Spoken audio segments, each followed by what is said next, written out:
ಬಂದಿದ್ದೇವೆ, ಹೋಗ್ತೇವೆ. ಇದು ದೃಢವಾಗಿದ್ದರೆ ಸಾಕು. ಯಾವಾಗ ಹೋಗ್ತೇವೆ ಅಂತ ಗೊತ್ತಿಲ್ಲ. ಯಾವಾಗ ಹೋಗ್ತೇವೆ ಪ್ರಪಂಚ ಬಿಟ್ಟು ಅಂತೇಳಿ ಯಾರಿಗೂ ಗೊತ್ತಿಲ್ಲ. ಈ ಮಣ್ಣಿನ ಋಣ ಯಾವಾಗ ಮುಗಿತದೆ, ಈ ಸುತ್ತಲಿರುವ ಸಂಕೋಲೆಗಳು ಯಾವಾಗ ಕಳಚುತ್ತದೆ ಅಂತೇಳಿ ಯಾರಿಗೂ ಗೊತ್ತಿಲ್ಲ. ಯಾವಾಗೊಬ್ಬ ಮಿತ್ರನಾಗ್ತಾನೋ, ಯಾವಾಗೊಬ್ಬ ಶತ್ರು ಆಗ್ತಾನೋ ಗೊತ್ತಿಲ್ಲ. ಇಲ್ಲಿ ಯಾವುದೂ ಗೊತ್ತಿಲ್ಲ. ಇಲ್ಲಿ ಗೊತ್ತಿಲ್ಲದೆ ಎಲ್ಲ ವಿಷಯ ನಡೆಯುವುದು. ಆದ ಕಾರಣ ಮನುಷ್ಯನಿಗೆ ಫೈಲಿಯರ್ ಆಗುದು. ಗೊತ್ತುಂಟು ನನಗೆ ಗೊತ್ತುಂಟು ಅಂತ ಹೋಗಿ ಫೈಲಿಯರ್ ಆಗುದು. ನೀನು ಗೊತ್ತಿಲ್ಲ ಅಂತ ಸುಮ್ಮನೆ ಕೂತುಕೋ, ಎಲ್ಲವೂ ಅಲ್ಲಿಗೆ ಬರ್ತದೆ. ಎಲ್ಲ ಅವನ ಇಚ್ಛೆ ಅಂತೇಳಿ ಪರಿಪೂರ್ಣವಾಗಿ ಕರಿ, ಶರಣಾಗತಿಯಿಂದ ಕರಿ, ಶಿವ ಅಂತೇಳಿ. ಏ ಭಗವಂತ, ನಾರಾಯಣ, ಏ ಗುರುವೇ, ಸಾಯಿನಾಥ್, ಗುರು ಮಹಾರಾಜ್, ಕರಿ ಮನಪೂರ್ವಕವಾಗಿ. ಸತ್ಯವಾದಾಗ ತನ್ನಿಂತಾನಾಗಿ ಮುಂದೆ ಬಂದು ಕೂತ್ಕೊಳ್ತದೆ. ಒಂದು ಪ್ರಕೃತಿಯಲ್ಲಿ ಇರುವ ಗುರುವಿನ ಒಂದು ನಿಜ ಸ್ಥಿತಿ ನಿಮ್ಮ ಹತ್ರ ಮಾತಾಡಿದೆ, ನಿಮ್ಮ ಮುಂದೆ ಕೂತುಕೊಂಡಿದೆ, ಅವರ ದರ್ಶನ ಆಗಿದೆ ಅಂತ ಹೇಳಿದರೆ ಇನ್ಯಾರ ದರ್ಶನ ಮಾಡಬೇಕಾದ ಅವಶ್ಯಕತೆ ಇಲ್ಲ. ಇನ್ನು ಯಾರ ಹತ್ರವೂ ಬರಿಬೇಕಾದ ಅವಶ್ಯಕತೆ ಇಲ್ಲ. ಇನ್ನು ಅವರು ಏನು ಹೇಳಿದ್ದಾರೆ ಅದನ್ನು ಪಾಲಿಸಿಕೊಂಡು ಹೋಗುವುದು ಮಾತ್ರ. ಅಲ್ಲಿ ಕ್ವಶನ್ ಬರಬಾರ್ದು. ಗುರುವಿನ ಹತ್ರ ಯಾವತ್ತಿದ್ರು ಕ್ವಶನ್ ಬರಬಾರ್ದು. ಗುರುವಿನ ಹತ್ರ ಯಾವತ್ತಿದ್ರು ಎಸ್, ಅದು ಒಂದು ದಿನ ಎಸ್ ಆಗ್ತದೆ, ಒಂದು ದಿನ ಅದು ಫಲಿಸ್ತದೆ. ಅದು ವರ್ಷಗಳು ಹೋಗ್ಬೋದು, ಅಲ್ಲ ತಿಂಗಳಲ್ಲಿ ಸಿಗಬಹುದು, ಅಲ್ಲ ದಿನದಲ್ಲಿ ಸಿಗಬಹುದು, ಅಲ್ಲ ಗಂಟೆಯಲ್ಲಿ ಸಿಗಬಹುದು, ಅಲ್ಲ ಕ್ಷಣದಲ್ಲಿ ಸಿಗಬಹುದು. ಎರಡು ರೀತಿಯಲ್ಲಿ ಗುರುವಿನ ದರ್ಶನ, ಅರ್ಥ ಆಯ್ತಾ? ಎರಡು ರೀತಿಯಲ್ಲಿ ಗುರುವಿನ ಸೇವೆ, ಎಲ್ಲ ಎರಡೇ ರೀತಿ, ಎಲ್ಲವೂ ಇಲ್ಲಿ ಎರಡೇ ಇರುವುದು. ಅರ್ಥ ಆಯ್ತು? ಎರಡು ಸೇರಿ ಒಂದಾಗುದು. ಇಲ್ಲಿ ಒಳ್ಳೆಯದು ಕೆಟ್ಟದು ಎರಡು ಬೇಕೇ ಬೇಕು. ಕೆಟ್ಟದ್ರ ಅನುಭವ ಆದ್ರೆ ಒಳ್ಳೇದು ಯಾವುದು ಗೊತ್ತಾಗುತ್ತೆ. ಒಳ್ಳೇದು ಅನುಭವ ಆಗಿ ಕೆಟ್ಟದ ಅನುಭವ ಆದ್ರೆ ಅದು ಸರಿ ಇಲ್ಲ. ಹೇಳ್ಬೇಕಾಯ್ತಾ? ಹಾಗೆ ಯಾವುದೇ ಒಂದು ಜನ್ಮದ ರಹಸ್ಯ ತಿಳಿಬೇಕು ಅಂತ ಹೇಳಿದ್ರೆ ಅಷ್ಟು ಸುಲಭದಲ್ಲಿ ಆಗುದಿಲ್ಲ. ನಾವು ಯಾಕೆ ಇಲ್ಲಿಗೆ ಬಂದಿದ್ದೇವೆ, ಮನುಷ್ಯನ ದೇಹ ಯಾಕೆ ಸಿಕ್ಕಿದೆ, ರೂಪ ಯಾಕೆ ಸಿಕ್ಕಿದೆ, ಯಾಕೆ ಇದೇ ರೂಪವನ್ನು ಭಗವಂತನಿಗೆ ಕೊಟ್ಟರು, ಭಗವಂತನಿಗೆ ಯಾಕೆ ಬೇರೆ ರೂಪ ಕೊಡ್ಲಿಲ್ಲ? ಭಗವಂತನಿಗೆ ಮನುಷ್ಯ ರೂಪದಾನೆ ಕೊಟ್ಟದ್ದು. ಇಲ್ಲೆಲ್ಲ ಮನುಷ್ಯದಾನೆ ಮಾಡಿದ್ದು. ಪ್ರತಿಯೊಂದು ವಿಚಾರ ಇಲ್ಲಿ ಮಾಡಿದ್ದು ಮನುಷ್ಯನೇ. ಆ ಮನುಷ್ಯನೊಳಗೆ ಅಷ್ಟು ಶಕ್ತಿ ಉಂಟು. ಮನಸ್ಸನ್ನು ಅಂತರ್ಮುಖಗೊಳಿಸಿದ್ರೆ ಅವ ಮನುಷ್ಯ, ಮನಸ್ಸನ್ನು ಬಹಿರ್ಮುಖಗೊಳಿಸಿದ್ರೆ ಅವ ಮಾನವ. ಇಷ್ಟೇ ವ್ಯತ್ಯಾಸ. ಮಾನವನಿಗೆ ಆಸೆಗಳು, ಮನುಷ್ಯನಿಗೆ ಆಸೆ ಇಲ್ಲ. ಇಲ್ಲಿ ವ್ಯತ್ಯಾಸ ಉಂಟು. ಮಾನವ, ಮನುಷ್ಯ. ಆ ಮನಸ್ಸನ್ನು ಅಂತರ್ಮುಖಗೊಳಿಸಿ ಆ ಭಗವಂತನ ಪಾದದಲ್ಲಿ ಮನಸ್ಸನ್ನು ಹಾಕಿ ಸುಮ್ಮನೆ ಕೂತುಕೊಂಡ್ರೆ, ಅಮಾವಾಸ್ಯೆಯಾಗಿ ಚಂದ್ರ ಸೂರ್ಯನಿಗೆ ಹೋಗಿ ಸೇರಿಕೊಟ್ರೆ ಎಲ್ಲ ಮುಗಿತು. ಆ ಮನಸ್ಸು ಎಲ್ಲದಕ್ಕೂ ಕಾರಣ. ಪ್ರತಿಯೊಂದು ವಿಚಾರಕ್ಕೂ ಮನಸ್ಸು ಕಾರಣ. ಈ ಮನಸ್ಸಿನಲ್ಲಿ ಎಲ್ಲವೂ ಅಡಗಿದೆ. ಟೋಟಲ್ ಬ್ರಹ್ಮಾಂಡದ ಎಲ್ಲ ವಿಚಾರವೂ ಮನಸ್ಸಿನಲ್ಲಿ ಅಡಗಿದೆ. ಅದು ಆ ಕಡೆ ಹೋಗ್ಬೋದು, ಈ ಕಡೆಯೂ ಬರ್ಬೋದು. ಅದನ್ನು ಹಿಡಿದು ನಿಲ್ಲಿಸುವುದು ಸಾಧನೆ. ಓಡುವ ಮನಸ್ಸನ್ನು ತನ್ನ ಹಿಡಿತದಲ್ಲಿ ಇಟ್ಟುಕೊಳ್ಳುವುದು ಅದು ಸಾಧನೆ. ಅರ್ಥ ಆಯ್ತಾ? ಬಾಬಾ ಏನು ಹೇಳಿದ್ದಾರೆ? ಏನು ಹೇಳಿಲ್ಲ ಬಾಬಾ. ನಾನು ಏನು ಕೇಳ್ತೀನಿ ಎಲ್ಲ ಕೊಟ್ಟಿದ್ದಾರೆ. ಬಾಬಾ ಏನು ಹೇಳಿದ್ರು? ಆಶೀರ್ವಾದ ಮಾಡಿದ್ರು. ಏನು ಕೇಳ್ಬೇಡ, ನೀನು ಏನು ಕೊಡ್ಬೇಕು ನನಗೆ ಗೊತ್ತು. ಇದೇ ಸತ್ಯ. ಗುರುವಿನ ಹತ್ರ ಬಂದು ಕೇಳಲಿಕ್ಕಿಲ್ಲ, ಒಂದು ಸಾಧು ಸಂತರ ಹತ್ರ ಹೋಗಿ ಕೇಳಲಿಕ್ಕಿಲ್ಲ. ಅವರಿಗೆ ಗೊತ್ತು ಯಾವ ಸಮಯದಲ್ಲಿ ಏನು ಕೊಡಬೇಕು ಅಲ್ವಾ. ಈಗ ನನ್ನ ಕೈಲೊಂದು ಲಾಡು ಇಟ್ಟಿದ್ದಾರೆ ಕೈಯಲ್ಲಿ, ನನ್ನ ಭಕ್ತರ ತಂದು ಕೊಟ್ಟರು, ಎಲ್ಲರಿಗೂ ಹಂಚಿದೆವು. ಏನೋ ಒಂದು ಹೊಟ್ಟೆ ತುಂಬಬೇಕು ಅಲ್ವಾ. ಇಲ್ಲಿ ಭಕ್ತ ಕೊಟ್ಟದ್ದು ಅಂತ ಹೇಳಿ ಕಣ್ಣಿಗೆ ಕಾಣುದು. ಇಲ್ಲಿ ಜ್ಞಾನದಲ್ಲಿ ಏನು ಹೇಳುದು ಗೊತ್ತಾ? ಅದು ಭಗವಂತ ಕಳಿಸಿದ್ದು. ಅದೊಂದು ಶಕ್ತಿ ಕಳಿಸುದು. ಅವರು ಊಟ ಮಾಡಲಿಲ್ಲ, ಅವ್ರಿಗೇನೋ ಒಂದು ಕೊಡುವ ಅಂತೇಳಿ ಪ್ರಕೃತಿ ಆ ಸಮಯಕ್ಕೆ ತಂದು ಕೊಡ್ತದೆ ಅಂತ ಹೇಳುದು. ಏನೋ ಒಂದು ತಂದು ಕೊಡ್ತದೆ. ಒಂದು ಸಾಧುವಾದವ, ಸಂತನಾದವ, ಒಂದು ಯೋಗಿ ಆದವ ನನಗೆ ಹಸಿವೆ ಆಗ್ತದೆ ಊಟ ಕೊಡು ಅಂತ ಕೇಳುವ ಚರಿತ್ರೆ ಇಲ್ಲ. ಅವನಿಗೆ ಹಸಿವೆ ಆಯ್ತು ಅಂತ ಹೇಳಿದ್ರೆ, ಅವನಿಗೊಂದು ನೀರು ಕುಡಿಬೇಕು ಅಂತ ಹೇಳಿದ್ರೆ, ಅವನಿಗೆ ಏನೋ ಒಂದು ಬೇಕು ಅಂತ ಹೇಳಿದ್ರೆ, ಅದು ತನ್ನಿಂತಾನಾಗಿ ಅವನು ಹುಡುಕಿಕೊಂಡು ಬರ್ತದೆ. ಇದು ಸತ್ಯವಾದ ವಿಚಾರ. ಇನ್ನೊಂದು ಜ್ಞಾನ ಪ್ರಚಾರ, ಧರ್ಮ ಪ್ರಚಾರ, ಇನ್ನು ಅನೇಕ ರೀತಿಯ ಒಳಿತು ಕೆಡುಕುಗಳನ್ನು ಹೇಳಲಿಕ್ಕೆ ಬೇಕಾಗಿ ಅನೇಕ ಜನ ಸಾಧುಗಳು ಸಂಚಾರಿಗಳಾಗಿದ್ದಾರೆ. ಒಂದೇ ಕಡೆ ಕೂತ್ಕೊಂಡ್ರೆ ಆಗುದಿಲ್ಲ, ಇದೆಲ್ಲಾ ಕಡೆ ಹೇಳಿಕೊಂಡ್ರೆ ಹೋಗುವ. ಒಂದು ಸಾಧು ಆದವ, ಒಬ್ಬ ಸಂತನಾದವ, ಒಬ್ಬ ಯೋಗಿ ಆದವ, ಒಬ್ಬ ಋಷಿ ಆದವ ಒಂದೇ ಕಡೆ ಕೂತ್ಕೊಳ್ಳೋ ಸ್ಥಿತಿ ಇಲ್ಲ.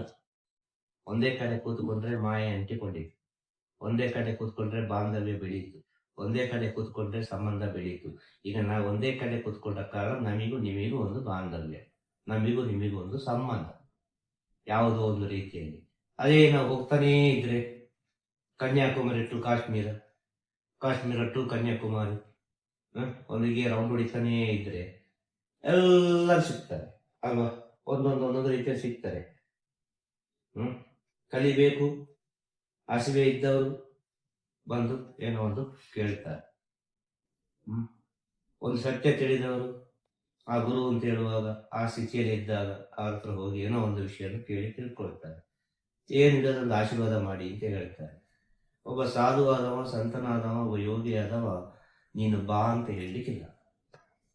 ಯಾವುದೇ ವಿಷಯ ನಾವು ಬಾ ಅಂತ ಕರೆಯಲಿಲ್ಲ. ಅವನಿಗೆ ಆಯಾ ಸಮಯಕ್ಕೆ ಏನು ಬೇಕು ಅದು ಬಂದು ಮುಟ್ಟುತ್ತದೆ. ಇದು ಅವನ ಒಂದು ಪುಣ್ಯದ ಸ್ಥಿತಿ, ಶುದ್ಧವಾದ ಮನಸ್ಸಿನ ಸ್ಥಿತಿ, ಆತ್ಮದ ಪ್ರಕಾಶ, ಆತ್ಮದ ಚೈತನ್ಯ. ಹೇಳೋದಕ್ಕಾಗ್ತದ? ಹಾಗೆ ಈ ದಾರಿಯಲ್ಲಿ ಬರುವಾಗ ಮುಖ್ಯವಾಗಿ ತಿಳಿದುಕೊಳ್ಳಬೇಕಾದ ವಿಚಾರ ನಾನು ಎಂಬುದನ್ನು ಬಿಡು. ಈ ನಾನು ಎಂಬುದನ್ನು ಬಿಡಬೇಕು ಅಂತ ಹೇಳಿದ್ರೆ ಎಷ್ಟೋ ಜನ್ಮಗಳು, ಇದು ಒಂದು ಜನ್ಮದಲ್ಲಿ ಆಗುವುದಿಲ್ಲ. ಯಾವುದು? ನಾನು ಎಂಬುದನ್ನು ಬಿಡಲಿಕ್ಕೆ. ಯಾವುದೇ ಒಬ್ಬ ಸಾಧು ಆದ್ರೂ ಸರಿ, ಸಂತನಾದ್ರೂ ಸರಿ, ಶ್ರೇಷ್ಠ ವ್ಯಕ್ತಿ ಆದ್ರೂ ಸರಿ, ನರೇಂದ್ರ ಮೋದಿ ಆದ್ರೂ ಸರಿ, ಇವತ್ತಿಗೆ ಅಲ್ಲಿ ಪ್ರಧಾನಮಂತ್ರಿ ಚಾರಲ್ಲಿ ಕೂತ್ಕೊಂಡಿದ್ದಾರೆ, ಅದು ಬಹುಜನ್ಮದ ಸಾಧನೆ, ಒಂದು ಜನ್ಮದ ಸಾಧನೆ ಅಲ್ಲ. ನಮಗೇನು ಸುಲಭದಲ್ಲಿ ಕಾಣುತ್ತದೆ.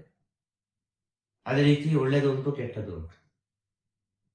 ಆಗ ಗುರುವಿನ ಸೇವೆ ಮಾಡುವಾಗ ಎರಡು ರೀತಿಯಲ್ಲಿ ಸೇವೆ ಮಾಡಬೇಕು. ಗುರುವಿನ ದರ್ಶನ ಮಾಡುವಾಗ ಎರಡು ರೀತಿಯಲ್ಲಿ ದರ್ಶನ ಆಗ್ತದೆ, ಒಂದು ಪಾಪದಲ್ಲಿ, ಒಂದು ಪುಣ್ಯದಲ್ಲಿ. ಪುಣ್ಯದ ದರ್ಶನ ಹೇಗೆ, ಪಾಪದ ದರ್ಶನ ಹೇಗೆ? ಯಾವ ರೀತಿ? ಇಬ್ಬರು ಇರ್ತಾರೆ ಜೊತೆಗೆ. ಪಾಪ ಮಾಡಿದವನು ಇರ್ತಾನೆ, ಪುಣ್ಯ ಮಾಡಿದವನು ಇರ್ತಾನೆ, ಇಬ್ಬರು ಇರ್ತಾರೆ.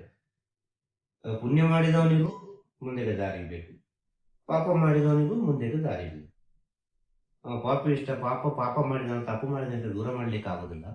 ಇವ ಪುಣ್ಯ ಮಾಡಿದಾನೆ ಅಂತ ಇವನು ತೆಗೆದು ತಲೆ ಮೇಲೆ ಕೂತ್ಕೊಳ್ಲಿಕ್ಕೆ ಆಗುದಿಲ್ಲ. ಒಂದು ಗುರುವಾದ ತಲೆ ಮೇಲೆ ಕೂತ್ಕೊಳ್ಲಿಕ್ಕೆ ಸಾಧ್ಯನೇ ಇಲ್ಲ. ಬೇಕಾದ್ರೆ ನೀನಾಗಿ ನೀನು ಪಡ್ಕೋ. ಇನ್ನು ಅನೇಕ ರೀತಿಯಲ್ಲಿ ಸಮಯ ಸಂದರ್ಭ ಪರಿಸ್ಥಿತಿಗೆ ತಕ್ಕವಾಗಿ ಅನೇಕ ರೀತಿಯಲ್ಲಿ ವಿಚಾರಗಳು ಪರಿವರ್ತನೆ ಆಗ್ತದೆ. ಅದನ್ನು ನಾವು ಹೋಲಿಕೆ ಮಾಡ್ಲಿಕ್ಕೆ ಆಗುದಿಲ್ಲ. ನಿನ್ನೆ ಹಾಗೆ ಹೇಳಿದ್ರು, ಇವತ್ತು ಹೀಗೆ ಹೇಳ್ತಾರೆ, ಇವತ್ತು ಹೀಗೆ ಹೇಳಿದ್ರು, ನಾಳೆ ಹೀಗೆ ಹೇಳ್ತಾರೆ. ಅದು ಬೇಡ. ಗುರು ಪ್ರೆಸೆಂಟ್ ಅಲ್ಲಿ ಏನೇ ಹೇಳ್ತಾರೆ ಅದನ್ನು ಮಾತ್ರ ತಗೋ. ಫ್ಯೂಚರ್ ಬೇಡ, ಪಾಸ್ಟ್ ಬೇಡ. ಪ್ರೆಸೆಂಟ್ ಅಲ್ಲಿ ಇದೆಯಲ್ಲ, ಸಂತೋಷವಾಗಿದೆ, ನಿಂಗೆ ಏನು ಬೇಕದು ಮಾಡು. ಹೊತ್ತಿಗೆ ಊಟ ಮಾಡು, ಆರೋಗ್ಯ ನೋಡಿಕೊ, ಒಳ್ಳೆ ನಿದ್ರೆ ಮಾಡು, ನೆಮ್ಮದಿಯಿಂದ ಇರು. ಕೂಡಿದ್ರೆ ಒಂದು ನಿಮಿಷ ಆದ್ರೂ ಮುಗ್ಧತೆಯಿಂದ, ಪವಿತ್ರ ಭಾವನೆಯಿಂದ ಎಲ್ಲವನ್ನು ಮರೆತು ಆ ಭಗವಂತನ ಧ್ಯಾನವನ್ನು ಮಾಡು. ಆ ಭಗವಂತ ಅಂತ ಹೇಳಿ ನಿಮ್ಮ ಅಂತರಾತ್ಮದ ಗುರು, ಬೇರೆ ಯಾರಲ್ಲ. ಭಗವಂತನ ಅಂಶ ನಿಮ್ಮಲ್ಲಿರುವುದು ಸತ್ಯವೇ. ಪ್ರತಿಯೊಬ್ಬರಲ್ಲಿ ಭಗವಂತನ ಅಂಶ ಉಂಟು. ಪ್ರತಿಯೊಬ್ಬರಲ್ಲಿ ಭಗವಂತನ ಅಂಶ ಇರುವ ಕಾರಣ ಇಷ್ಟೆಲ್ಲ ಸಂದರ್ಭದಲ್ಲಿ ನಡೆಯುವುದು. ಪ್ರತಿಯೊಬ್ಬರ ಜನ್ಮವೂ ಸತ್ಯವೇ, ಆ ಜನ್ಮದಲ್ಲಿರುವ ಕರ್ಮವೂ ಸತ್ಯವೇ, ಆ ಋಣವೂ ಸತ್ಯವೇ. ಆಗಿರುವುದಿಲ್ಲ ಒಳ್ಳೇದು ಯಾವುದು, ಕೆಟ್ಟದ್ದು ಯಾವುದು?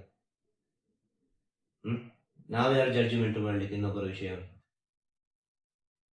ನಮ್ಮ ಜಡ್ಜ್ಮೆಂಟ್ ನಮಗೆ ಗೊತ್ತಿಲ್ಲ, ಇನ್ನೊಬ್ಬರನ್ನ ಹೇಗೆ ಜಡ್ಜ್ಮೆಂಟ್ ಮಾಡೋದು? ಯಾರು ಇನ್ನೊಬ್ಬರ ಜಡ್ಜ್ಮೆಂಟ್ ಮಾಡ್ಲಿಕ್ಕೆ?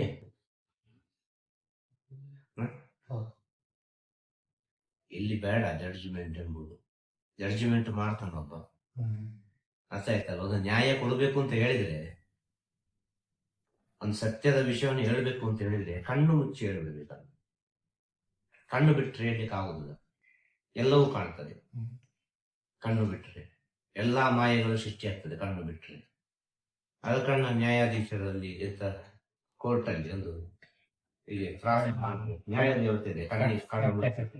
ಅಲ್ಲ, ಕಣ್ಣಿಗೆ ಬಟ್ಟೆ ಕಟ್ಟಿ, ವಸ್ತ್ರ ಕಟ್ಟಿ. ಯಾಕೆ? ಕಣ್ಣು ಬಿಟ್ಟರೆ ನ್ಯಾಯ ಕೊಡ್ಲಿಕ್ಕೆ ಆಗುದಿಲ್ಲ. ಕಣ್ಣು ಬಿಟ್ಟರೆ ಸತ್ಯ ಹೇಳಲಿಕ್ಕೆ ಆಗುದಿಲ್ಲ. ಕಣ್ಣು ಬಿಟ್ಟರೆ ಎಲ್ಲವೂ ಕಾಣ್ತದೆ. ಅಲ್ವಾ? ಆ ಕಣ್ಣು ಮುಚ್ಚಬೇಕು. ಕಣ್ಣು ಮುಚ್ಚಿದ್ರೆ ಸತ್ಯದ ಅರಿವಾಗುವುದು. ಕಣ್ಣು ಬಿಟ್ಟರೆ ಮಾಯೆ ಅರಿವಾಗುವುದು. ಕಣ್ಣು ಮುಚ್ಚಿದ್ರೆ ಸತ್ಯದ ಅರಿವಾಗುವುದು. ಕಣ್ಣು ಮುಚ್ಚಿ ಸತ್ಯದ ಅರಿವಾಯಿತು ಅಂತ ಆದ್ರೆ, ನೀನು ಕಣ್ಣು ಬಿಟ್ಟರೆ ಹೇಗೆ ಇದ್ದಿ ಅದರ ಮೇಲೆ ಎಲ್ಲವೂ ಅಡಗಿದೆ. ಕಣ್ಣು ಮುಚ್ಚಿ ಇಲ್ಲಿ ಏನು ಇಲ್ಲ, ನಾನು ಶೂನ್ಯ, ಅರ್ಥ ಆಯ್ತಲ್ಲ, ನಾನು ಶಾಶ್ವತ ಅಲ್ಲ, ಇಲ್ಲಿ ಏನು ಇಲ್ಲ ಅಂತೇಳಿ ಗೊತ್ತಾಗೋದು ಕಣ್ಣು ಮುಚ್ಚಿದಾಗ. ಅದೇ ಕಣ್ಣು ಬಿಟ್ಟಾಗ ಎಲ್ಲವೂ ಮಾಡಬೇಕು, ಎಲ್ಲರೂ ಬೇಕು ಅಲ್ವಾ? ಪ್ರತಿಯೊಬ್ಬರೂ ಬೇಕು. ಕಣ್ಣು ಬಿಟ್ಟಾಗ ಕಣ್ಣು ಮುಚ್ಚುವಾಗ ಯಾರಾದ್ರೂ ಬೇಕಾ? ನಿದ್ರೆ ಮಾಡೋದು ಯಾರಾದ್ರೂ ಬೇಕಾ? ಸಾಯುವಾಗ ಯಾರಾದ್ರೂ ಬೇಕಾ? ಎಲ್ಲಿ ಹೋದ್ರು? ಯಾರಾದ್ರೂ ಬರ್ತಾರ ಸಾಯುವಾಗ? ಅಯ್ಯೋ ನನ್ನ ಗಂಡ ಸತ್ತೋದು, ನಾನು ಹೋಗ್ತೇನೆ, ಹಾಡ್ತೇನೆ ಚೀಟೆಗೆ ಅಂತೇಳಿ ಹೇಳ್ತಾರ. ಒಂದು ಕಾಲದಲ್ಲಿ ಇತ್ತು, ಅರ್ಥ ಆಯ್ತಲ್ವ? ಅದಂತ ಶ್ರೇಷ್ಠವಾದ ಸ್ಥಿತಿ ಅದು. ತನ್ನ ಗಂಡ ಹೋದ ಅಂತ ಹೇಳಿದ ಕೂಡಲೇ ಹೆಂಡತಿ ಕೂಡ ಹೋಗಿ ರಾಣಿಯರು, ಮಹಾರಾಣಿಯರೆಲ್ಲ ಇದೆಲ್ಲ ಚರಿತ್ರೆಗಳು ಉಂಟು. ಯಾಕೆಂದ್ರೆ ಅದು ಇನ್ನೊಬ್ಬರ ಜೊತೆ ಜೀವನ ಮಾಡ್ಲಿಕ್ಕೆ ಆಗುದು. ಆಗ ರಾಜ ಮಹಾರಾಜರೆಲ್ಲ ಆರ್ತಿ ಇದ್ರು, ಅರ್ಥ ಆಯ್ತಲ್ಲ? ಇದು ಬೇಡವೇ ಬೇಡ, ಅದರಿಂದ ಸಾಯದೇ ಬೇಡ ಅಂತೇಳಿ ಚಿತೆಗೆ ಆಡ್ತಾ ಇದೆ. ಈಗ ಆಡ್ತಾರ? ಈಗ ಸತ್ತದ 4 ದಿವಸ ಹೋಗ್ತಾರೆ, 5ನೇ ದಿವಸ ಖುಷಿಯಾಗಿ ಇರ್ತಾರೆ. ಟಿವಿ ಹಾಕಿ ನೋಡ್ತಾ ಇರ್ತಾರೆ. ಅಲ್ವಾ? ಇದು ರಿಯಾಲಿಟಿ ಅಲ್ವಾ? ಇಷ್ಟು ಜೊತೆ ಜೀವನ ಮಾಡಿದ, ಸಂಸಾರ ಮಾಡಿದ ಗಂಡ ಸತ್ತು ಹೋದ ನಂತರ ಹೆಂಡತಿ ಎಷ್ಟು ಚೆನ್ನಾಗಿ ಜೀವನ ಮಾಡ್ತಾರೆ ಅಂದ್ರೆ ಅವಳ ಕರ್ಮ ಅದಲ್ಲ. ಅವಳು ಬದುಕಬೇಕು, ಅವಳ ಋಣ ಅದು ಮುಗಿಲಿಲ್ಲ. ಆ ಋಣ ಮುಗಿದ ಕೂಡಲೇ ಎಲ್ಲವೂ ಮುಗೀತಲ್ಲ. ಆ ಋಣ ಮುಗಿದ ಕೂಡಲೇ ಎಲ್ಲವೂ ಮುಗೀತು. ಹಾಗೆ ಈ ಜೀವನ ಎಂಬುದುಂಟಲ್ಲ, ಅದು ಬಿಡಿಸಲಾಗದೊಂದು ಒಗ್ಗಟ್ಟು. ಈ ಜೀವನ ಎಂಬುದು ಯಾವಾಗ ಎಲ್ಲಿ ಏನು ಯೂಟರ್ನ್ ತಗೊಳ್ತದೆ, ಯಾವಾಗ ಏನು ಆಗ್ತದೆ ಅಂತೇಳಿ ಇಲ್ಲಿ ಹೇಳಲಿಕ್ಕೆ ಬರುವುದಿಲ್ಲ. ಯಾವಾಗ ಯೂಟರ್ನ್ ತಗೊಳ್ತದೆ, ಏರುಪೇರುಗಳೆಲ್ಲ ಆಗ್ತದೆ, ಇಂಥ ಸಮಯದಲ್ಲಿ ಮನುಷ್ಯನಿಗೆ ಬೇಕಾದ ತಾಳ್ಮೆ, ಒಳ್ಳೆ ಸಹನೆ, ಎಲ್ಲರನ್ನು ಗೌರವಿಸುವ ಗುಣ, ಒಳ್ಳೆ ಪ್ರೀತಿ, ಇದನ್ನೇ ಹೇಳಲಿಕ್ಕೆ ಸಾಧ್ಯ. ಹೇಳಿದನ್ನೇ ಹೇಳಲಿಕ್ಕೆ ಸಾಧ್ಯ, ಪುನಃ ಪುನಃ ಎಷ್ಟೋ ಹೇಳಲಿಕ್ಕೆ ಸಾಧ್ಯ ಇಲ್ಲ. ಸೂರ್ಯನೇ ಅಂತ ಹೇಳುದು, ಚಂದ್ರನೇ ಅಂತ ಹೇಳುದು, ಎಷ್ಟರ ಕರೀಲಿಕ್ಕೆ ಆಗುದಿಲ್ಲ. ಅವರವರ ಭಾಷೆಯಲ್ಲಿ ಹೇಳುದು, ಅದಕ್ಕೆ ಏನು ಹೆಸರು ಕೊಟ್ಟಿದ್ದಾರೆ ಅದನ್ನೇ ಹೇಳಲಿಕ್ಕೆ ಸಾಧ್ಯ. ಅದೇ ಶಾಶ್ವತ ಅಲ್ವಾ? ಏನಪ್ಪ ಇವರು ಹೇಳಿದ್ದನ್ನೇ ಹೇಳ್ತಾರೆ ಅದುವೇ ಸತ್ಯ, ಅದುವೇ ಇರುವುದು, ಬೇರೆ ಇಲ್ಲ. ಸದ್ಗುಣಗಳು, ಈ ಸದ್ಗುಣಗಳು ಯಾವಾಗ ನಿಮ್ಮ ಗುಣಗಳು ಪರಿಶುದ್ಧತೆಯನ್ನು ಕಾಣ್ತದೋ, ನಿಮ್ಮ ಗುಣಗಳ 10 ಜನರಿಗೆ ಯಾವ ಲೈಕ್ ಆಗ್ತದೋ, ಆವಾಗ ನೀವು ಭಗವಂತನಿಗೆ ಯಾವುದೋ ಒಂದು ರೀತಿಯಲ್ಲಿ ಹತ್ತಿರಾಗಿದೆ ಅಂತ. ಆದ ಕಾರಣದಲ್ಲಿ ಜನಸೇವೆಯೇ ಜನಾರ್ದನ ಸೇವೆ, ಈಶ ಸೇವೆಯೇ ದೇಶ ಸೇವೆ, ದೇಶ ಸೇವೆಯೇ ಈಶ ಸೇವೆ, ಪರೋಪಕಾರವೇ ಪರಮಧರ್ಮ. ಇದನ್ನು ನಾವು ಸ್ವಲ್ಪ ಅರ್ಥ ಮಾಡಿಕೊಂಡ್ರೆ ಎಲ್ಲವೂ ಅರ್ಥ ಆಗ್ತದೆ. ಇಲ್ಲಿ ಏನಿಲ್ಲ, ನಿಮ್ಮ ವಯಸ್ಸಿಗೆ ತಕ್ಕ ಹಾಗೆ ನೀವು ಸತ್ತೋಗಿ ಆಗಿದೆ. ಇನ್ನು ಪುನಃ ಬದುಕಲಿಕ್ಕೆ ಆಗುದಿಲ್ಲ, ಅಷ್ಟು ವಯಸ್ಸನ್ನು ಅದನ್ನು ಅನುಭವಿಸ್ಲಿಕ್ಕೆ ಆಗುದಿಲ್ಲ. ಅದು ಕಳೆದು ಓದ್ತೀವಿ. ನಿಮ್ಮ ಬಾಲ್ಯ, ನಿಮ್ಮ ಯೌವನ ಏನೆಲ್ಲ ಉಂಟಲ್ಲ ಕಳೆದು ಹೋಗಿ ಈ ಸ್ಟೇಜಲ್ಲಿ ಉಂಟಲ್ಲ, ಈ ಸ್ಥಿತಿಯಲ್ಲಿ ಉಂಟಲ್ಲ, ಈ ಸ್ಥಿತಿಯಲ್ಲಿ ಏನು ಮಾಡಬೇಕು? ಸಾಯುವ ಒಂದು ದಿನ ಆದ್ರೂ ಮುಂಚೆ ನಾನು ಒಳ್ಳೇದು ಮಾಡಿ ಸಾಯಿ, ಒಂದು ದಿನ ಆದ್ರೂ ಶುದ್ಧವಾಗಿ ಎಂಬ ಥಾಟ್ಸ್ ಈ ಕ್ಷಣದಿಂದ ಬಂದ್ರೆ ಪ್ರತಿದಿನವೂ ಒಳ್ಳೇದು ಮಾಡ್ಲಿಕ್ಕಾಗ್ತದೆ, ಪ್ರತಿದಿನವೂ ಒಳ್ಳೇದು ನೆನೆಸ್ಲಿಕ್ಕಾಗ್ತದೆ, ಪ್ರತಿ ಕ್ಷಣವೂ ಒಳ್ಳೊಳ್ಳೆ ವಿಚಾರಗಳನ್ನೇ ಮಾತಾಡ್ಲಿಕ್ಕಾಗ್ತದೆ, ಪ್ರತಿ ಕ್ಷಣವೂ ಪ್ರತಿ ದಿನವೂ ಸಜ್ಜನರ ಜೊತೆ ಬೆರೀಲಿಕ್ಕೆ ಆಗ್ತದೆ. ಇಷ್ಟೇ ಹೇಳಲಿಕ್ಕೆ ಸಾಧ್ಯ. ಈ ಕ್ಷಣ ನಿಮ್ಮದು. ಈ ಕ್ಷಣದಲ್ಲಿ ಸಂತೋಷವಾಗಿದೆ. ಈ ಕ್ಷಣದಲ್ಲಿ ಕೂಡಿದಷ್ಟು ಪವಿತ್ರ ಸ್ಥಿತಿಯಲ್ಲಿ ಇದ್ದಕ್ಕೆ ಪ್ರಯತ್ನ ಪಡಿ. ನಾಳೆ ಅಂತೇಳಿ ಹೋದ್ರೆ ಅದು ಆಗಲಿಕ್ಕೆ ಸಾಧ್ಯನೇ ಇಲ್ಲ. ನಾಳೆಯನ್ನು ಮುಟ್ಟಿದ್ರೆ ಅದು ಇಂದು ಆಯ್ತು. ನಾಳೆಯನ್ನು ಮುಟ್ಲಿಕ್ಕೆ ಆಗುದಿಲ್ಲ. ನಾಳೆ ನಮ್ಮ ಜೀವನದಲ್ಲಿ ಬಂದ್ರೆ ಅದು ಇಂದು, ಇವತ್ತು. ಅದು ನಾಳೆಯನ್ನು ಮುಟ್ಲಿಕ್ಕೆ ಆಗುದಿಲ್ಲ, ಸಾಧ್ಯವಿಲ್ಲ ನಾಳೆಯನ್ನು ಮುಟ್ಲಿಕ್ಕೆ. ನಾಳೆ ಇವತ್ತು ಇವತ್ತೇ, ನಿನ್ನೆ. ಅದಕ್ಕಾಗ ಭೂತಕಾಲ, ವರ್ತಮಾನ ಕಾಲ, ಭವಿಷ್ಯತ್ ಕಾಲ. ಅದು ಭವಿಷ್ಯತ್ ಕಾಲ ಅಂತಿದೆ. ನಾಳೆ ಎಂಬುದು ಭವಿಷ್ಯತ್, ಈಗ ನಡೀತದೆ. ಇದು ವರ್ತಮಾನ, ಪ್ರೆಸೆಂಟ್. ಪಾಸ್ಟ್ ಗೊತ್ತಾಯ್ತಲ್ಲ, ಭೂತಕಾಲ. ಆ ಭೂತಕಾಲದಲ್ಲಿ ಏನು ಆಗಿದೆ ಅಂತ ತಿಳಿದು ಈ ಪ್ರೆಸೆಂಟ್ ಅಲ್ಲಿ ಬರುತ್ತದೆ. ಈ ಪ್ರೆಸೆಂಟ್ ಅಲ್ಲಿ ನಾನು ಏನು ಮಾಡ್ತೇನೆ ಅಂತ ತಿಳಿದ್ರೆ ಅದು ಫ್ಯೂಚರ್ಗೆ ಅಡ್ವಾನ್ಸ್ ಎಲ್ಲ ವಿಷಯವನ್ನು ಮಾಡಿಕೊಡುತ್ತೆ. ಒಳ್ಳೆದಾದ ಸರಿ, ಕೆಟ್ಟದಾದ ಸರಿ, ಅದು ಫ್ಯೂಚರಿಗೆ ಅದು ಹೋಗುದು. ಈಗ ಅನುಭವಿಸುದು ಬ್ಯಾಕ್ ಇಲ್ಲಿ ಏನು ಮಾಡ್ಲಿಕ್ಕೆ ಆಗುದಿಲ್ಲ. ಗುರು ಇರುವುದು ಯಾಕೆ ಅಂತಂದ್ರೆ ನಿಮ್ಮ ಫ್ಯೂಚರ್ಗೆ, ನಿಮ್ಮ ಭವಿಷ್ಯಕ್ಕೆ. ಯಾವ ಭವಿಷ್ಯ? ಇಲ್ಲಿರೋದು ವಿಷಯ ಆಧ್ಯಾತ್ಮ. ಯಾವ ಭವಿಷ್ಯ? ನಿಮ್ಮ ಜನ್ಮದ ಭವಿಷ್ಯ. ಮರು ಜನ್ಮ ಅಂತಿದ್ರೆ ಮನುಷ್ಯ ಜನ್ಮದಲ್ಲೇ ಹುಟ್ಟಿ ಬರ್ಲಿಕ್ಕೆ ಬೇಕಾಗಿ ಗುರುವಿನ ಸೇವೆ. ಈ ಸತ್ಯವಾದ ವಿಷಯ. ನಾವು ನಮ್ಮ ಜೀವನದಲ್ಲಿ ಯಾರ್ಯಾರ ಮನಸ್ಸು ನೋಯಿಸಿದ್ದೇವೆ, ಯಾರ್ಯಾರಿಗೆ ಅವಮಾನ ಮಾಡಿದ್ದೇವೆ, ಯಾರ್ಯಾರಿಗೆ ಏನೇನು ತೊಂದರೆ ಮಾಡಿದ್ದೇವೆ ಅಂತ ನಮಗೇ ಗೊತ್ತಿಲ್ಲ. ನಮಗೇ ಗೊತ್ತಿಲ್ಲ ಇಲ್ಲಿ ನಮ್ಮಿಂದ ಯಾರಿಗೆ ನೋವಾಗಿದೆ ಅಂತ. ನಾವು ಮಾತಾಡೋದು ಸರಿಯಾಗಿರ್ಬೋದು, ಅದು ನಮ್ಮ ಸ್ಟೇಟ್ಮೆಂಟ್, ನಮ್ಮ ಒಂದು ಅಂತರಾತ್ಮ. ಸೊ ಅದರಿಂದ ಹೊರಗೆ ಹೋಗುವ ವಿಚಾರಗಳು ಯಾವ ರೀತಿ ನಾಟುತ್ತದೆ ಅಂತ ಗೊತ್ತಿಲ್ಲ. ಅಲ್ವಾ? ನಮ್ಮನ್ನು ನಾವು ತಿಳ್ಕೊಂಡ್ರೆ ಸಾಕು, ನಮಗೆ ನಾವು ಸರಿ ಇದ್ರೆ ಸಾಕು, ನಮ್ಮ ಆತ್ಮಕ್ಕೆ ನಾವು ತೃಪ್ತಿಯನ್ನು ಕೊಟ್ಟರೆ ಸಾಕು, ನಮ್ಮ ಮನಃಶಾಸ್ತ್ರಕ್ಕೆ ನಾವು ದ್ರೋಹ ಮಾಡದೆ ಬದುಕಿದ್ರೆ ಸಾಕು, ನಮ್ಮ ಆತ್ಮಕ್ಕೆ ನಾವು ದ್ರೋಹ ಮಾಡದೆ ಬದುಕಿದ್ರೆ ಸಾಕು. ಇಷ್ಟೇ ಹೇಳು. ಎಲ್ಲರಿಗೂ ಒಳ್ಳೆಯದಾಗಲಿ, ಎಲ್ಲರಿಗೂ ಶುಭವಾಗಲಿ, ಎಲ್ಲರ ಆರೋಗ್ಯ ಚೆನ್ನಾಗಿರಲಿ, ಎಲ್ಲರ ಮನಸ್ಥಿತಿ ಚೆನ್ನಾಗಿರಲಿ, ಎಲ್ಲರ ಮನಸ್ಸು ಚೆನ್ನಾಗಿರಲಿ. ಆಗ ಎಲ್ಲರ ಮನೆಯ ಸುತ್ತ ಇರುವುದು ಎಲ್ಲವೂ ಸರಿಯಾಗ್ತದೆ. ಮೊದಲು ಒಂದು ಸರಿಯಾಗಬೇಕಾದ ವಿಚಾರ ಮನೆ ಸರಿಯಾಗಬೇಕಾ? ಮನೆಯಲ್ಲಿರುವ ಯಜಮಾನ ಸರಿ ಇರಲಿ. ಮನೆ ಸರಿಯಾಗಬೇಕಾ? ಮನೆಯಲ್ಲಿರುವ ಗೃಹಲಕ್ಷ್ಮಿ ಸರಿ ಇರಲಿ. ಇವರಿಬ್ಬರು ಸರಿ ಇದ್ದು ಬಿಟ್ಟರೆ ಎಲ್ಲವೂ ಸರಿಯಾಗ್ತದೆ. ಇಷ್ಟೇ ಹೇಳುದು. ಈ ಇಬ್ಬರು ಸರಿ ಇರಬೇಕಾದ್ರೆ ಮನಸ್ಸು ಶುದ್ಧವಾಗಿರಬೇಕು. ಪರಸ್ಪರ ಒಬ್ಬರನ್ನೊಬ್ಬರು ಅರ್ಥ ಮಾಡಿಕೊಂಡು ಹೋಗ್ಬೇಕು, ಒಬ್ಬರೊಬ್ಬರು ಬಿಟ್ಟು ಕೊಟ್ಟು ಹೋಗ್ಬೇಕು. ನಾನು ಅಂತೇಳಿ ಹೋದ್ರೆ ಇಲ್ಲಿ ಯಾವುದು ಸರಿ ಬರ್ತದೆ, ಇಲ್ಲಿ ಯಾವುದು ನಾನು ಇಲ್ಲ. ಇದನ್ನು ಕಳಿಸಲಿಕ್ಕೆ ಬೇಕಾಗಿ ಇರುವುದು ಗುರು. ಆ ನಾನು ಎಂಬುದು ಕಳಿಸಿ ಹೋಯ್ತಾ ಗುರುವಿನ ಅವಶ್ಯಕತೆ ಇಲ್ಲ. ಗುರು ಬೇಕು ಇಲ್ಲಿವರೆಗೆ. ಆ ನಾನು ಎಂಬುದನ್ನು ಕಳಿಸುವಲ್ಲಿವರೆಗೆ ಗುರು ಬೇಕು. ನಾನು ಎಂಬುದು ಕಳಿಸಿ ಆದ ನಂತರ ಮತ್ತೆ ಅವರ ದಾರಿ ಅವನಿಗೆ ಸಿಗ್ತದೆ. ಆದ ಕಾರಣ ಅದು ಒಂದು ಜನ್ಮದಲ್ಲಿ ಆಗುವುದಿಲ್ಲ. ಇದೆಲ್ಲ ಅದೆಷ್ಟೋ ಜನ್ಮದ ಪ್ರಾರ್ಥನೆಯಿಂದ, ಅದೆಷ್ಟೋ ಜನ್ಮದ ಒಂದು ಆಸೆಯಿಂದ ಎಲ್ಲ ಒಂದು ಸ್ಥಿತಿಯನ್ನು ಕಂಡುಕೊಳ್ಳುವುದು. ಅದಕ್ಕೆ ಬೇಕಾಗಿ ಪುನಃ ಪುನಃ ಪುನಃ ಪುನಃ ಹುಟ್ಟಿ ಬರುವುದು. ಇಲ್ಲಿಗೂ ನಿಲ್ಲುವುದಿಲ್ಲ. ಇದನ್ನು ಸ್ವಲ್ಪ ಸೂಕ್ಷ್ಮವಾಗಿ ತಿಳಿಯಬೇಕು. ಇಷ್ಟು ತಿಳಿದ್ರೆ ಸಾಕು. ಈಗ ನಿಮ್ಮ ಅಂತರಾತ್ಮದಲ್ಲಿ ನಿಮಗೇನು ಕಾಣ್ತದೆ? ಬಾಬರನ್ನು ಕಾಣ್ತದೆ, ಬಾಬಾ ಬಂದು ಮಾತಾಡ್ತಾರೆ, ಬಾಬಾ ಆಶೀರ್ವಾದ ಮಾಡ್ತಾರೆ, ಎಲ್ಲವೂ ಮಾಡ್ತಾರೆ. ಇದರಿಂದ ದೊಡ್ಡ ಆನಂದ ಏನುಂಟು? ಇದುವೇ ಅಲ್ವ ಸಚಿದಾನಂದ, ಇದುವೇ ಅಲ್ವ ಪರಮಾನಂದ. ಅದೇ ಸ್ಥಿತಿಯಲ್ಲಿ ಕೂತ್ಕೊಂಡು ಬಾಬನ ಹತ್ರ ಮಾತಾಡಿಕೊಂಡು ಸಂತೋಷದಲ್ಲಿ ಖುಷಿಯಾಗಿ ಒಂದೇ ಕಡೆ ಇದ್ದು ಬಿಡುದು. ಅದ್ರ ಮುಂದೆ ನಿಮ್ಗೆ ಏನು ದಾರಿ ಕೊಡ್ತದೆ ಅಂತ ನೀವೇ ನೋಡಿ.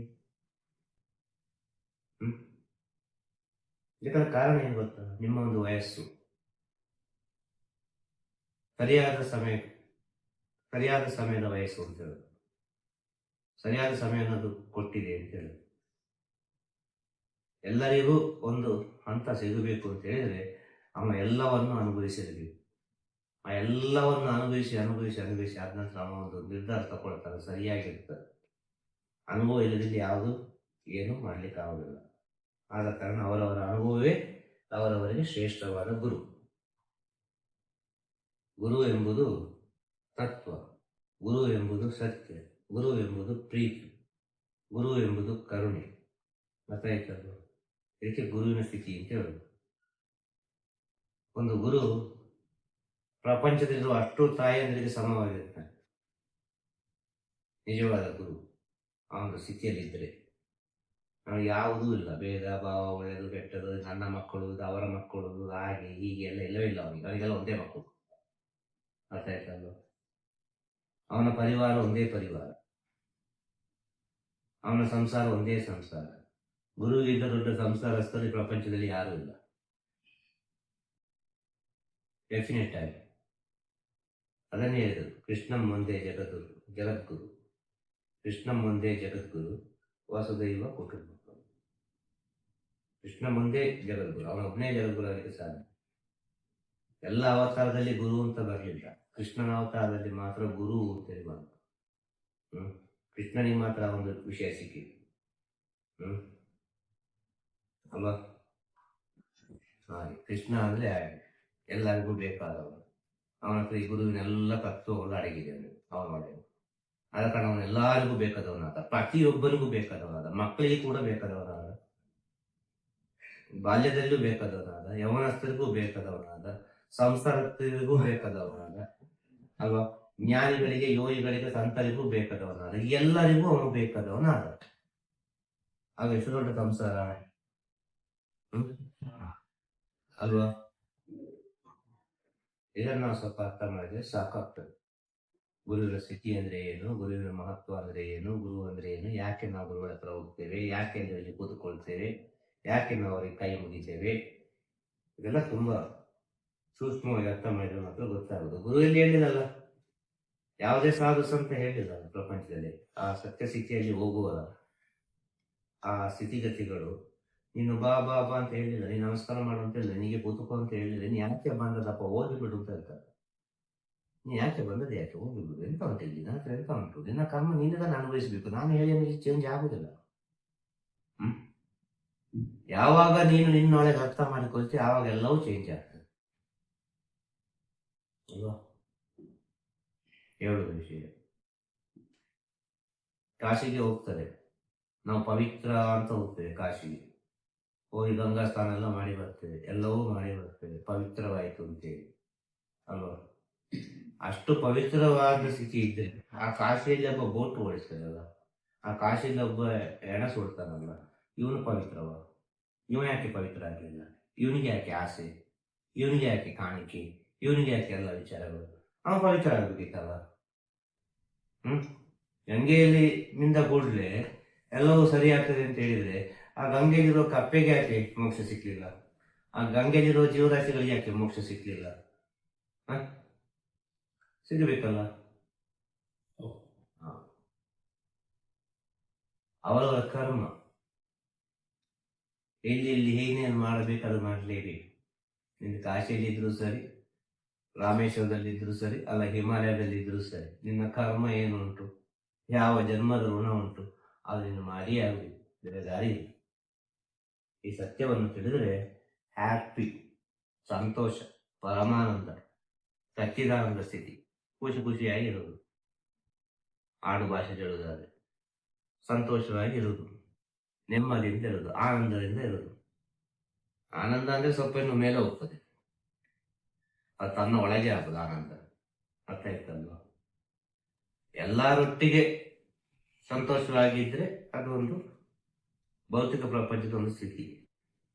ತನ್ನ ಒಳಗೆ ತಾನು ಸಂತೋಷವಾಗಿದ್ರೆ ಅದು ಜ್ಞಾನದ ಸ್ಥಿತಿ.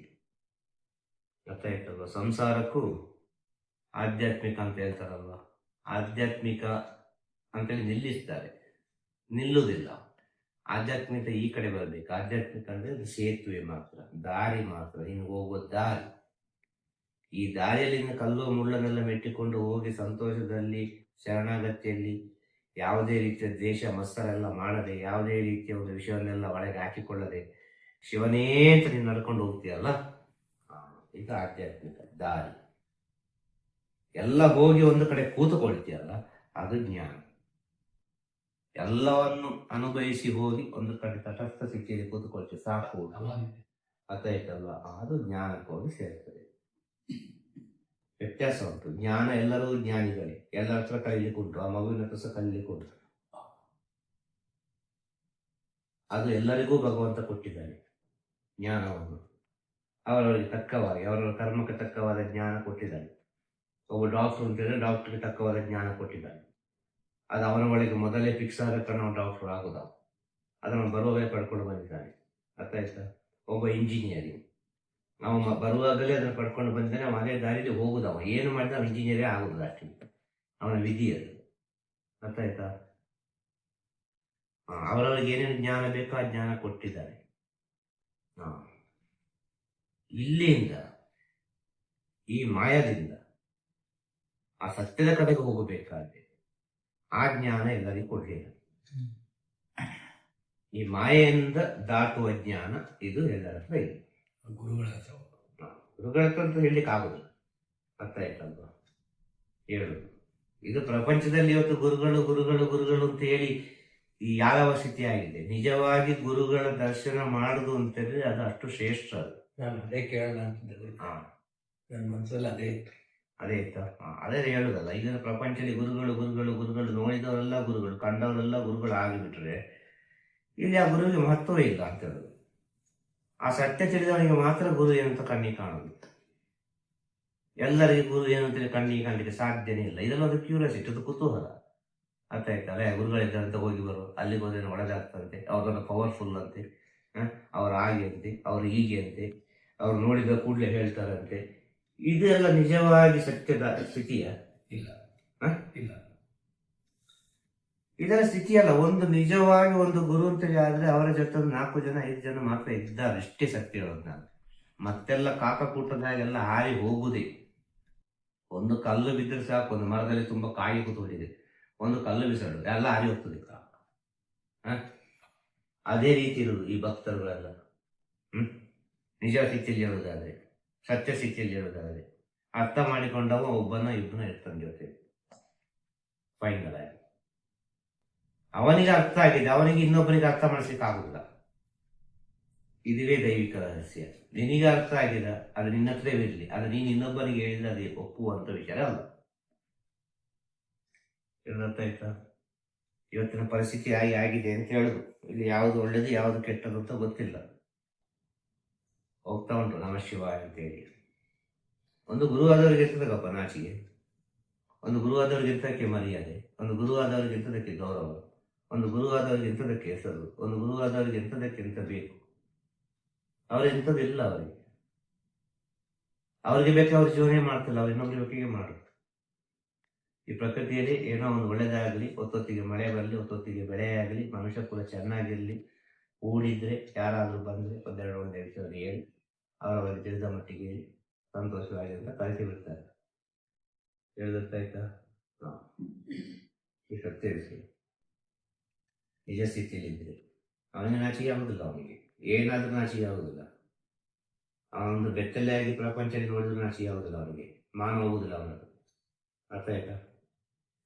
ಯಾವ ಸ್ಥಿತಿಯಲ್ಲಿ ಇದ್ರೂ ಆ ಗುರು ಸ್ಥಿತಿ ಎಂಬುದು ಕುಂದಿ ಹೋಗುವುದಿಲ್ಲ.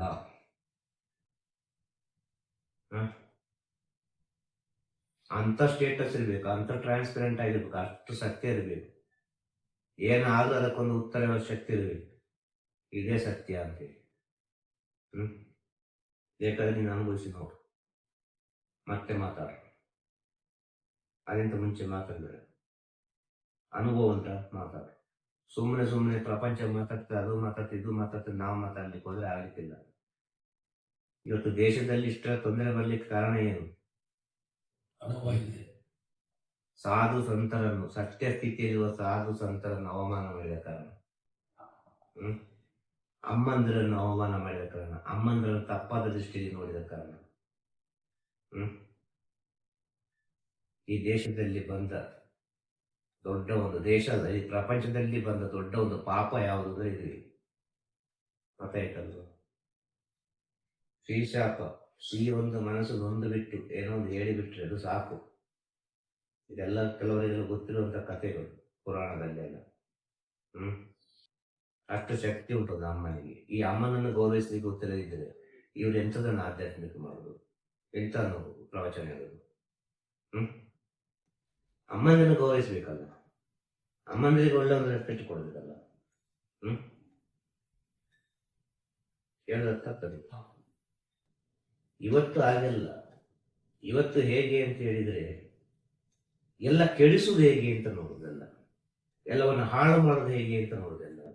ಇವತ್ತು ಎಲ್ಲರಿಗೆ ಬೇಕಾದ ಇನ್ನೊಬ್ಬರ ಮನೆಯ ವಿಚಾರ, ಇನ್ನೊಬ್ಬರ ಮನೆಯಲ್ಲಿ ಏನಾಗ್ತದೆ, ಅವನು ಹೇಗೆ ಇದ್ದಾನೆ, ಅವನನ್ನು ಹೇಗೆ ಕೆಳಗೆ ಹಾಕುದು, ಅವನನ್ನು ಹೇಗೆ ತುಳಿಯುವುದು, ಅವನ ಹೆಸರು ಹೇಗೆ ಹಾಳು ಮಾಡೋದು, ಇದೇ ಇವತ್ತು ನಡೀತಿರೋ ವಿಚಾರ. ಹೊರತು ಒಂದು ಸತ್ಯದಾರಿಯಲ್ಲಿ ಹೋಗಬೇಕು, ಒಂದು ಪವಿತ್ರ ಸ್ಥಿತಿಯಲ್ಲಿ ಹೋಗಬೇಕು ಅಂತೇಳಿ ಬೆರಳಿಕೆ ಎಷ್ಟು ವ್ಯಕ್ತಿಗಳು ತಿಳಿದಿದೆ. ಇಲ್ಲಿ ಮೆಜಾರಿಟಿ ಇರೋದನ್ನೇ ಮಾತಾಡಬೇಕು. ಅರ್ಥ ಆಯ್ತಲ್ಲ? ಒಬ್ಬ ಸತ್ಯವಂತ ಇದ್ದಾನೆ, ಈ ಕಡೆ ಒಬ್ರು 100 ಜನ ಇದ್ದಾರೆ ಖುಷಿವಾಸಿ ಜೀವನ ಮಾಡೋರು. ಅರ್ಥ ಆಯ್ತಾ? ಆ ಒಬ್ಬ ಅವರ ನಡುವಲ್ಲಿ ನಾವು ಕಾಣ್ತಾನ, ಕಾಣುದಿಲ್ಲ. ಎಲ್ಲರೂ ಅವನಾಗೆ ತಿಳ್ಕೊಳ್ಳು. ಅಲ್ವಾ? ಅದಕ್ಕೆ ಅವ್ರು ಹೇಳಿದ್ರು, ಯಾವುದ್ರ ಬಗ್ಗೆ ಚಿಂತೆ ಮಾಡಬೇಡಿ, ಸಂತೋಷವಾಗಿ ವಿಜಯೀ ಭವ. ತಿರುಚಿಟ್ಟಂಬಲಂ ಗುರುವೇ ಶರಣ. ಗುರುವೇ ಶರಣ. ನಮಃ ಶಿವಾಯ. ನಮಃ ಶಿವಾಯ. ನಮಃ ಶಿವಾಯ. ನಮಃ ಶಿವಾಯ. ನಮಃ ಶಿವಾಯ. ನಮಃ ಶಿವಾಯ.